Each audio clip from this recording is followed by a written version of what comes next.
मोहोळच्या राजकारणात मोठी उलथापालथ.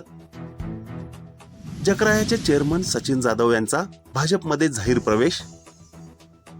मोहोळमध्ये भाजपची ताकद वाढली. पालकमंत्री जयकुमार गोरे यांच्या उपस्थितीत सचिन जाधव यांचे कमळ हाती. राजन पाटील आणि जयकुमार गोरे यांच्या साक्षीने सचिन जाधवांचा भाजप प्रवेश. नव्या राजकीय समीकरणांची नांदी. जकराया कारखान्याचे चेअरमन सचिन जाधव आता भाजपवासी. मोहोळ तालुक्यात विरोधकांना मोठा धक्का. मोहोळ तालुक्याच्या विकासाला नवी गती देण्यासाठी आणि भारतीय जनता पक्षाची विचारधारा जनसामान्यांपर्यंत पोहोचवण्यासाठी जकराया साखर कारखान्याचे चेअरमन आदरणीय श्री सचिन जाधव साहेब यांचा आज भाजपमध्ये ऐतिहासिक प्रवेश संपन्न झाला.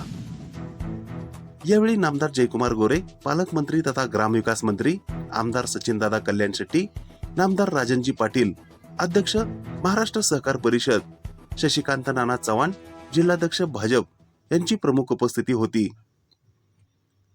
या प्रवेशामुळे मोहोळ तालुक्यात विकासाचे नवे पर्व सुरू होणार असून आदरणीय सचिन जाधव साहेब यांचे भाजप परिवारात सहर्ष स्वागत. यावेळी भाजप ग्रामीण जिल्हा सरचिटणीस विकासजी वाघमारे, भाजप जिल्हा उपाध्यक्ष प्रकाश भाऊ चौरे, भाजप युवा मोर्चा माजी अध्यक्ष सुदर्शन यादव, भाजप युवा मोर्चा अध्यक्ष मोहोळ अंकुश भैया अवताडे यांची विशेष उपस्थिती होती.